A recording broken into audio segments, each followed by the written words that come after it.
Welcome to the Productivity Podcast. Delighted to be joined today by Neil Malarkey. Hi, Neil. Hello, Simon. How are you doing? Very good, thank you. Yourself? All right. Getting used to this world. All right. I'm sure we can make it better than that by the end of the podcast. So, Neil, you're co-founder of the Comedy Store Players, which was in 1985, I believe it was formed. I'm afraid so. Well before you were born. I was, how much? 7. So yeah, I was born, so I wouldn't have been attending then. But we're regulars when we can get to London and enjoy the Wednesday and Sunday night performances. Just watched the one that you've put on the stream, so good to get a bit of comedy back in the house and all. Yeah, luckily we recorded some before lockdown, so lots of people are doing improv via video conference tools. But we recorded some in the Comedy Store with a full house, and that one that's been shown recently was recorded in October 2018. Was it? I was trying to guess actually when it was recorded. It seemed quite recent because Brexit was mentioned. So it was October 2018. I think at some point somebody does mention somebody so many years ago, but that only the keen-eared would have got that perhaps. So as well as doing all the comedy stuff with the players, you also coach, author, keynote speaker, and work with lots of internationally recognised businesses. For those that maybe aren't as familiar with your work, it'd be good if you could give us a kind of plotted career history. Yes, I'll do that. So I grew up watching Monty Python and not the 9 o'clock news. I wanted to be a comedian, and I'd heard about these comedian types who'd gone to Cambridge, so I wanted to be in the Cambridge Footlights. So John Cleese and Peter Cook, and then later on David Baddiel and Olivia Colman, Mitchell and Webb. So I got to be president of the Footlights, and my dad said, "Is this what you want to do as your job?" And my mum's heart sank when I said, "Yeah, I want to be a comedian." So we went on tour around the UK, Australia, got my equity card, and I was doing a show with my ex-Cambridge Footlights chums at the Notting Hill Theatre, the Gate Theatre in Notting Hill. And Mike Myers was there, just arrived in London. Nobody knew who he was. This was well before Wayne and Austin Powers and Shrek, but we started doing a double act. He told me about improv. We started the Comedy Store Players, and if you've never seen improv, it's a bit like Whose Line Is It Anyway? But if you don't know what that is either, because I didn't, until I was in an improv show, I'd never seen one.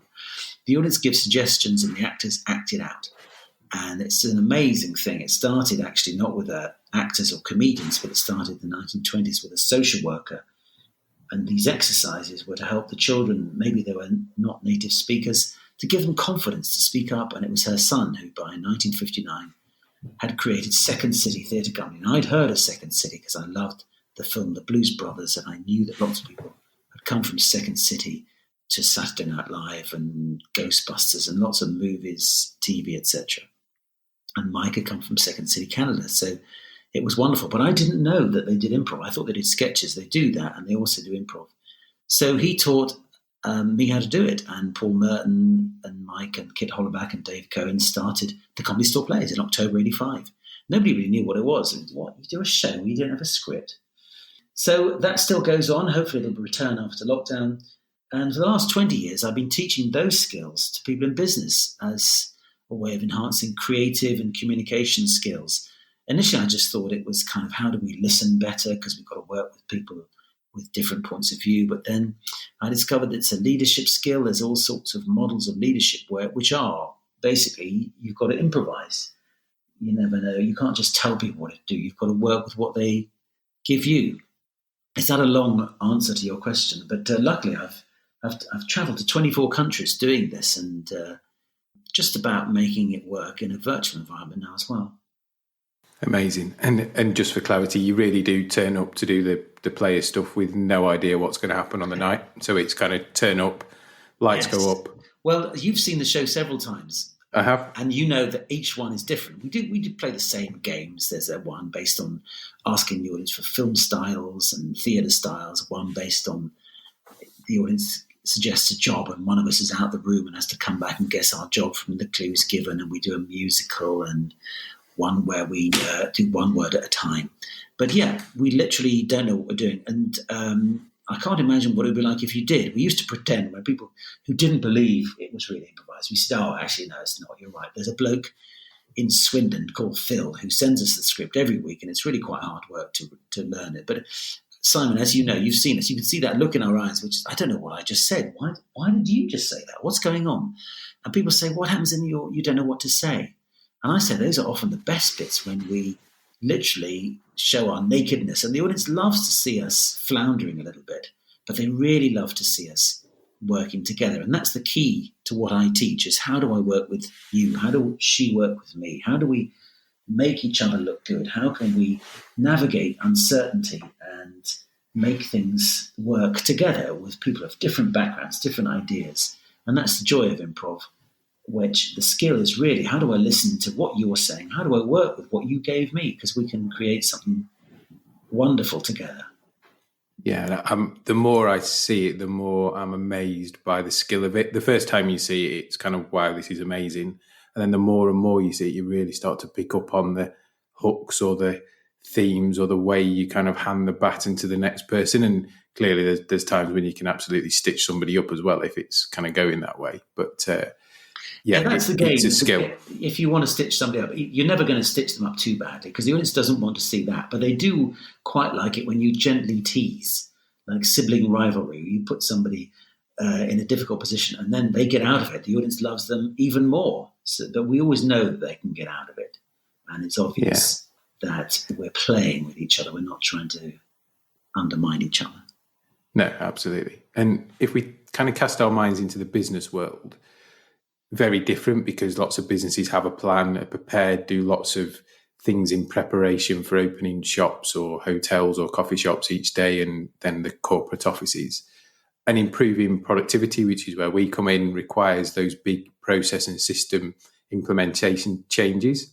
And people often fall down in that part of it, which is kind of where you come in, I think, with some of the work you do with businesses, building that bridge from your comedy and improv skills into advising them how to help people in business with their people skills. Exactly. Well, also, I do point out that the Comedy Store players, there's lots of preparation in terms of, we know who's going to be in the team. The Comedy Store has organised the lights, the sound, the music, the food, the drinks, the insurance. We know we're going to start at 7:30. We know we'll finish at 9:30. We know which games we're going to play. So there's quite a lot of structure. So the preparation is important, as you've also said with your organisations. The thing is that the advantage you get commercially is, if you've got to be nimble enough, is you can build a house, you can prepare a meal, but you've got to work with what customers actually do. And the most nimble organizations are the ones who say, well, we've got a plan. Oh, all right. So things are changing. Consumer behavior is changing. Technology is changing. Our people don't see that as the best way. We can sort of change things as we go. And that's once how somebody described agile to me, which is a bit like improv, which is, it used to be that the architect drew up the plans, the builder built the house, and then somebody came to live in the house. And of course, it's not until you live in the house you actually know what's going to be like, where to put the mop, why you need an electrical point there or there. So agile, which is started as a software thing, was kind of where you get the person who's going to live in the house to talk to the builder and the architect. So you try stuff out. So it doesn't mean you have no plan, but it does mean your plan is fluid in the light of changing circumstances and the way people behave. And I teach improv, certainly as a people skill, and I read a book called 7 Steps to Improve Your People Skills, which is much along the lines of what I teach sometimes, which is when you're working with people, people are different, people are not necessarily logical, people will do things you didn't expect, and I don't always do what you might want me to do. And how do we cope with that? You can't plan everything, and when people are involved and they need to be treated differently from wood. Well, I did a workshop once for Yankee Candle, and the head of sales said, there's people and there's stuff. Don't get them confused. And stuff is metal and girders and bricks and cars, and people shouldn't be treated quite the same way. So I'll tell you a quick story about Yankee Candles then. So when I used to run DIY shop, my manager's office was just off the shop floor, and the Yankee Candle stand was directly the first thing as you came out the office door and turned left, the first thing that you smelt. So I spent 4 years in an office that smelt of the combination of all the different Yankee candles that you can ever imagine. So it's one of those things when you said Yankee candles, the smell just came back. Well, really, the smell's powerful. They did tell me that for British people in the Middle East, they would sell a candle which was the smell of grass, which I thought was wonderful, because we do need smells. Smells are quite powerful, aren't they? The smell reminds you of your grandma. And clearly now, for 4 years, Sam, you had to put up with whatever those smells were. Fresh linen, I think, was the most popular seller. There was definitely like a grass one of fresh linen. Yeah, it's funny how those things work.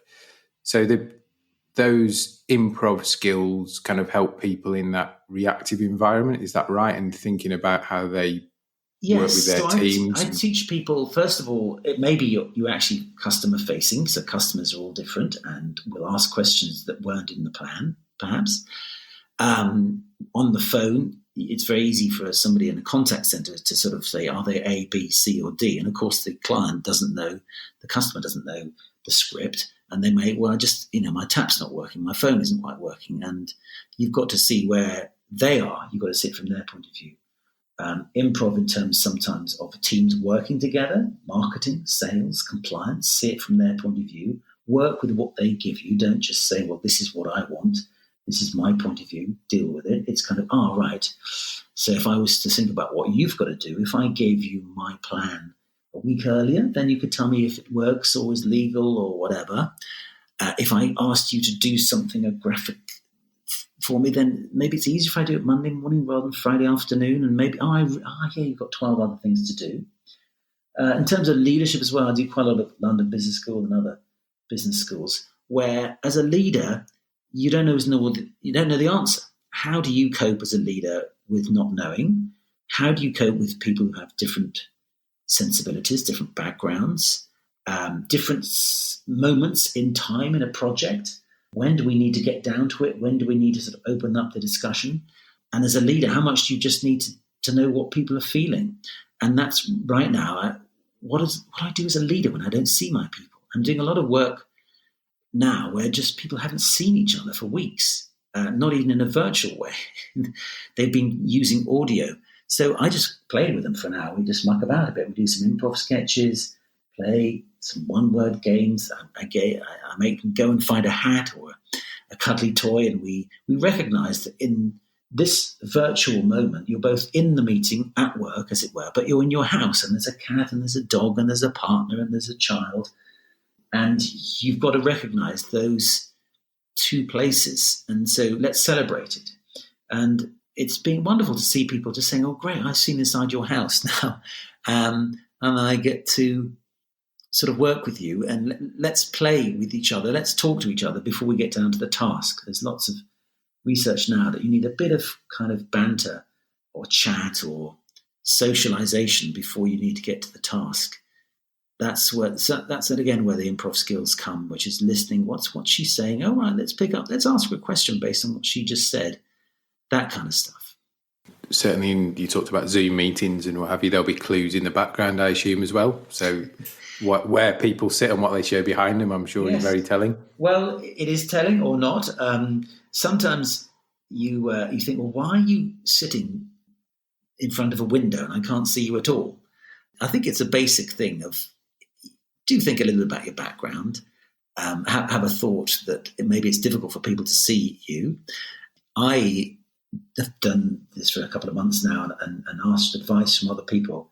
And one person said, why do you color code your bookcases? Because I've done that and people love it. It's quite a nice thing to chat about.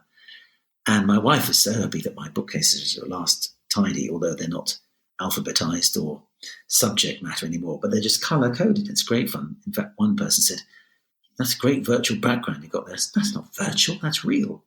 So there's all sorts of kind of new syntax and grammar to this virtual world of what we could do to help life for other people. For example, if it's a tricky conversation or you need a few minutes to write something down, turn off the camera.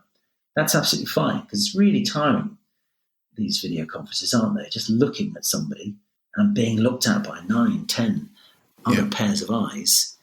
It's more exhausting than real life. Certainly when I train people, I have to give myself a few minutes every now and again where I send them off to breakout rooms where they try stuff out and I can just kind of breathe in a way that in a workshop, normally I say, I'll go and do a thing and I'll just think, well, what am I doing next? How are they reacting to this exercise? Do we need more of a debrief?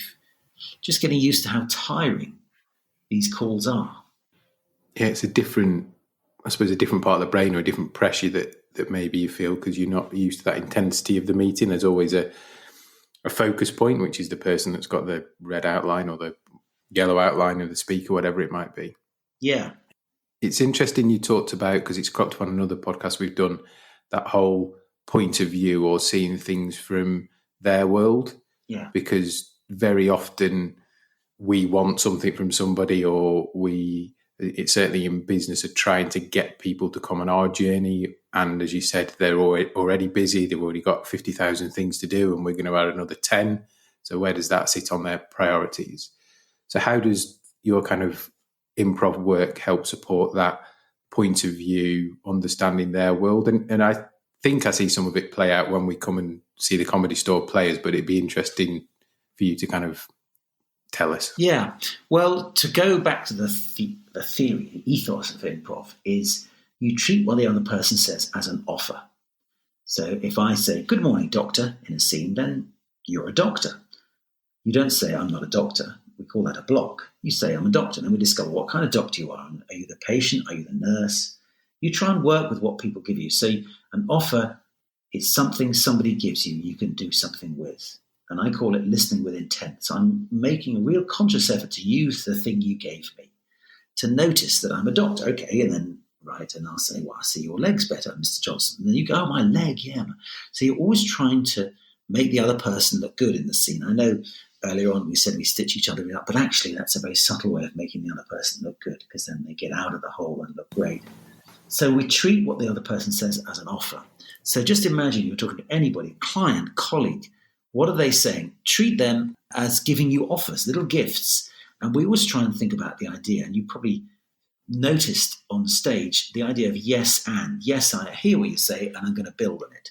Now, we don't always say yes and, but that's kind of the summary, the ethos of how we are. Really, it's just trying to support your premise, to accept that's how you see the world. Now, it may be, I don't agree with you, but I don't just say, "No, you're wrong." I say, kind of, right, that's the way you see, right? So cheese is what you see there. I'm seeing chalk. But I don't just say, "I'm seeing chalk, it's not cheese, go away." I say, right, so that's how you see it. And one thing to say very simply is try and use a word that the other person has used. Stephen Covey, who wrote a book called 7 Habits of Highly Effective People. Yeah. He said, we often listen to respond rather than listen to understand. And often it's really quite useful just to repeat what you think the other person said. You may not repeat all of it, or you just may repeat one word of it. And you just kind of one word shows, right, well, he's picked that up. She's heard what I've said.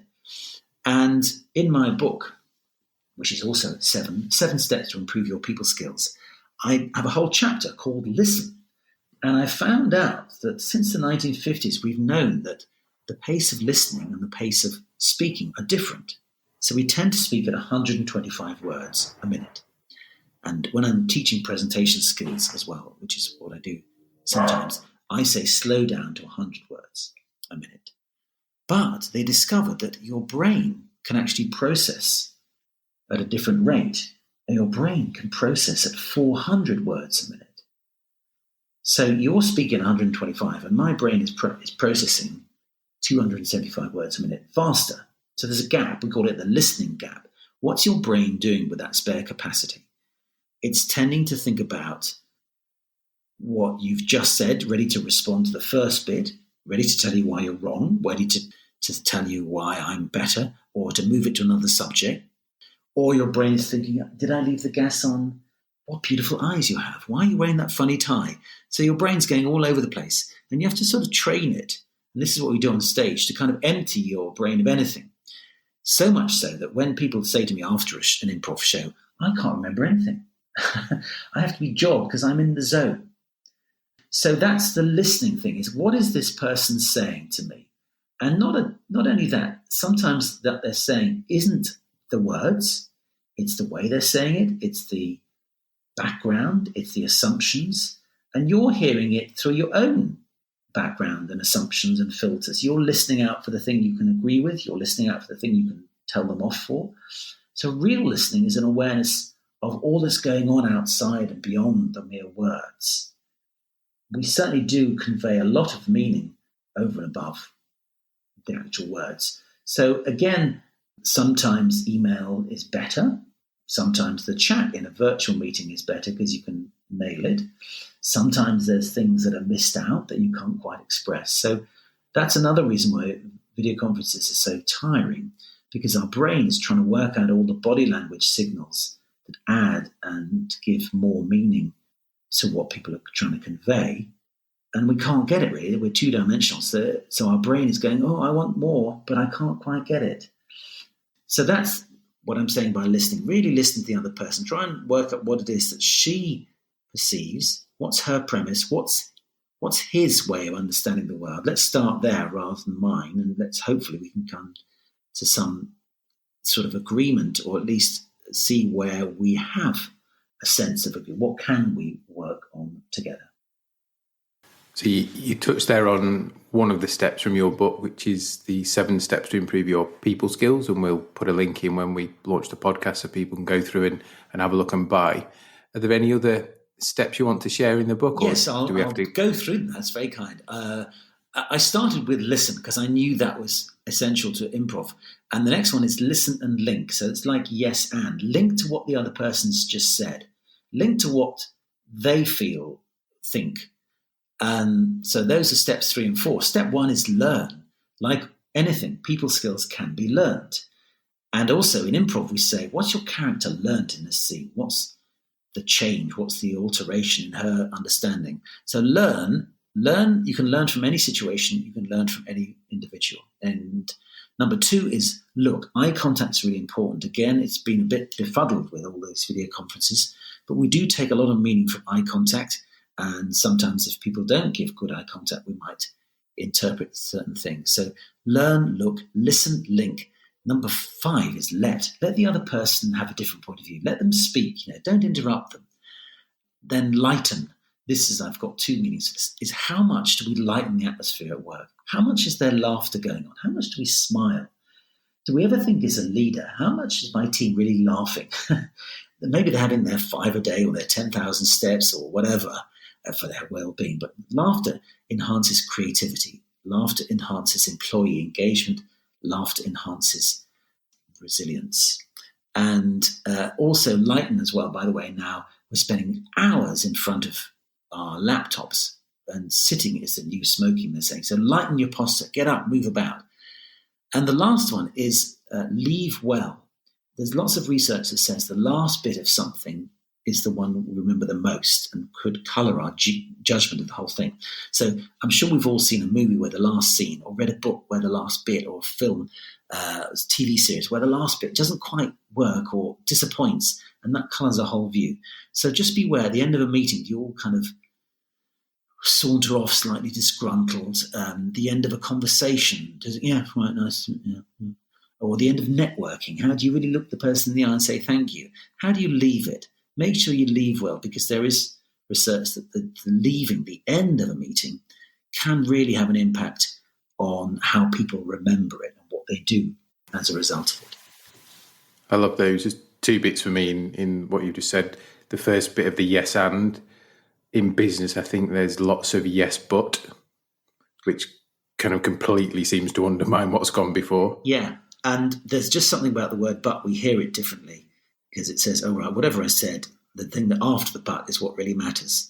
It doesn't mean you can't say yes but in a respectful way. Yes and tends to be easier to build.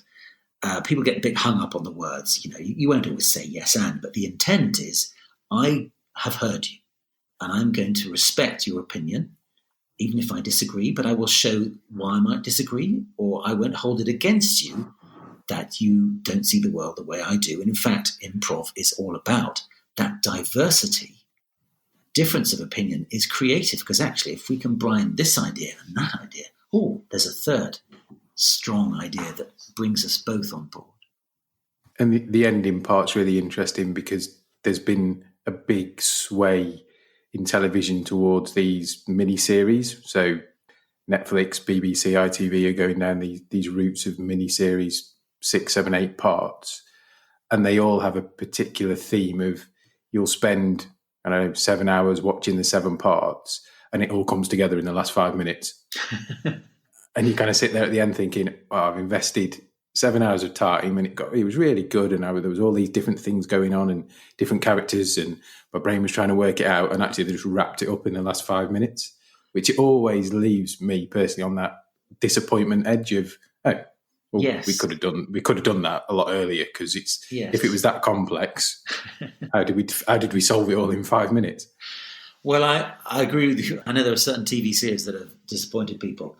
It's hard when you set out a thread of, is that the baddie? Is she a goodie? Why did they do that? Who was that person? It's quite hard to tie it up. And I think there's examples when it has been done well. But you know what I'm talking about. When the end doesn't quite match the journey, there is a sense of disappointment, isn't there? And so that's important. I mean, not least in presentations. End on something where you're repeating your message or you're coming to a climax. So many times I've seen presentations where, thanks so much. Okay. No more questions. And it's really weak. The ending is a great opportunity to remind people and leave them on a high. If you ever watch a band, their end is often their best song. A comedian often does their best joke at the end or their best joke at the beginning and their second best joke at the end. So just people don't often think about how they end a meeting. And a good tip, by the way, that I've borrowed in my book was how do you end a meeting? Well, quite good to end it 5 minutes early with a roundup of who's done a good thing, who's actually made some concessions. We appreciate that. Who's found it hard and who's taken on some actions that could feel a bit onerous, but kind of drawing the threads together. A good facilitator is thinking about endings, not just beginnings. I like that. So talking of changing and evolving and difficult times, organisations in the world are having to adapt at the moment, and there's always change, but I think it's at a pace that we've not necessarily seen before in certainly in my lifetime. So from your business, lots of the comedy work is live, and you want a live audience. There's that energy and connection, which is always special. What things have you started to change, and any hints and tips you want to share from your experience of doing things differently? Well, my world fell apart in the middle of March. Nearly everything that I do requires quite a lot of people to be all together. The Comedy Store, 400 people laughing together. Can't do that for a while. Workshops, 20 people, 12 people, 50 people, keynote speaker, conference stuff, all fell away. So I was pretty downcast. But I adopted my own yes and ethos, and I said, well, what can I do? And I talked to lots of people, and people, if you ask for advice, just love to share it. And people said, well, virtual training, virtual conference, these have been going on for a while. So there's a whole new grammar to learn here. And I realized I could still be myself. I could bring energy and I could bring humor to this virtual world. Just got to realize that it's more tiring, but you've got to bring something a little bit different to it. I'm thinking of it like a breakfast DJ energy. The breakfast DJ doesn't see his audience. She doesn't know that they're out there, but still plays to the bigger audience, and that comes across through the radio. You can do that in a virtual sense. Just being aware of things like acknowledging, there's a funny picture behind you, Simon. What's going on? Why have you put yourself in that funny place? Well, I'm in the basement today because my kids have got their living room or whatever. Just acknowledging you have a funny background or not. There's lots you can still do. And discovering breakout rooms was a great thing for me, for example, when doing virtual training. The chat function, for example, the yes and there is, if you ask a workshop of 12 people, what do you think? You've got to wait for 12 responses. Or it may well be that 7 of them don't want to say much or anything. But with chat, you can say, what do you think? And you can get 12 responses straight away. What do you think? On a scale of 1 to 5, do you agree, disagree, 1 to 5? Now put some reasons why I agree. So people might respond in ways that actually are more productive in the chat or the breakout rooms. So that's my yes and. People are asking me both to do what I do anyway, so conferences, keynotes, workshops, one-on-one coaching, in the virtual environment, but also to help them prep for their virtual conferences, to give them a bit of coaching. And don't just read out some words, don't just read out your essay, have that energy. Think about your audience, give them something to think about every couple of minutes. Maybe they've got to respond, they've got to do something in chat, or maybe you throw in a slide that makes them ponder in a different way. You can't just do a 4-hour call. You can't even think 20 minutes, I'll just read out stuff. You've got to think of changes of dynamic, give an example, do a story, throw in a killer fact. So these are the yes ands for me. But on the other hand, I can't wait to be back in front of an audience. And there's going to be such a roar when we do it, because I think we do need that. I've watched some theatre from the Globe, Shakespeare's Globe, and the National Theatre. It's fantastic, but it's really made me think the theatre world, also hospitality, these are the ones that are going to suffer. And we've got to do something to help them. Theatre, get out to the theatre as soon as you can. Get out to the theatre. I'm going to go to the theatre more often, but I'm going to be more thankful for the fact that I do have a job that brings people together in those environments, and I hope that we can safely do that soon.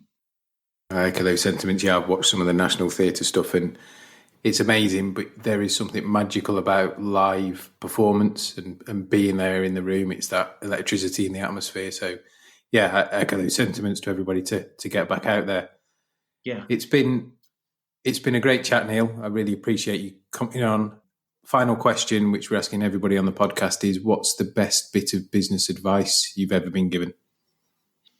Well, when I was thinking about doing what I do now, I was at a transition in my life. I was a comedian, actor, doing bits and bobs, theatre, telly, adverts, voiceovers. But I knew I wanted to do more. My degree was in economics and social science. So again, I did what I often do, which is just say to people, this is what I'm thinking of doing. I'm thinking of getting involved in leadership development, management training. And people say, well, you must talk to this guy. And so this guy took me out to lunch to a very posh restaurant. And he ran a small consulting firm. And he said, be yourself. You bring something to the party that nobody else does. Because there were actors doing management training. There might have been a few improvisers. But nobody does it in my way. Nobody had done a degree in economics and done A-levels in physics, chemistry, maths. And I realized, that I could throw in a bit of quantum physics here.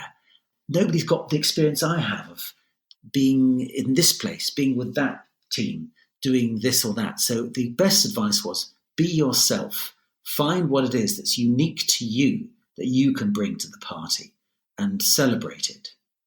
Amazing. No, I love that. We've had some great advice on different podcasts, but yeah, that's a brilliant one. And even if you've not found yourself now, there's always time, isn't there? So never stop searching for who you want to be, I think. I still haven't found what I'm looking for, as Bono said. But I'm still learning, and I'm learning now from my children that they have great insights into things. And I try to learn from everybody because with that sort of humble curiosity, I think we will win through. Brilliant. So if people want to find out more about you, Neil, where's the best place for them to look? Well, neilmalarkey.com. I don't know if you want to spell that, or comedystoreplayers.com. To see the Comedy Store Players, you can find a link as well. But neilmalarkey.com, I've got two sides of myself, the laugh and the learn.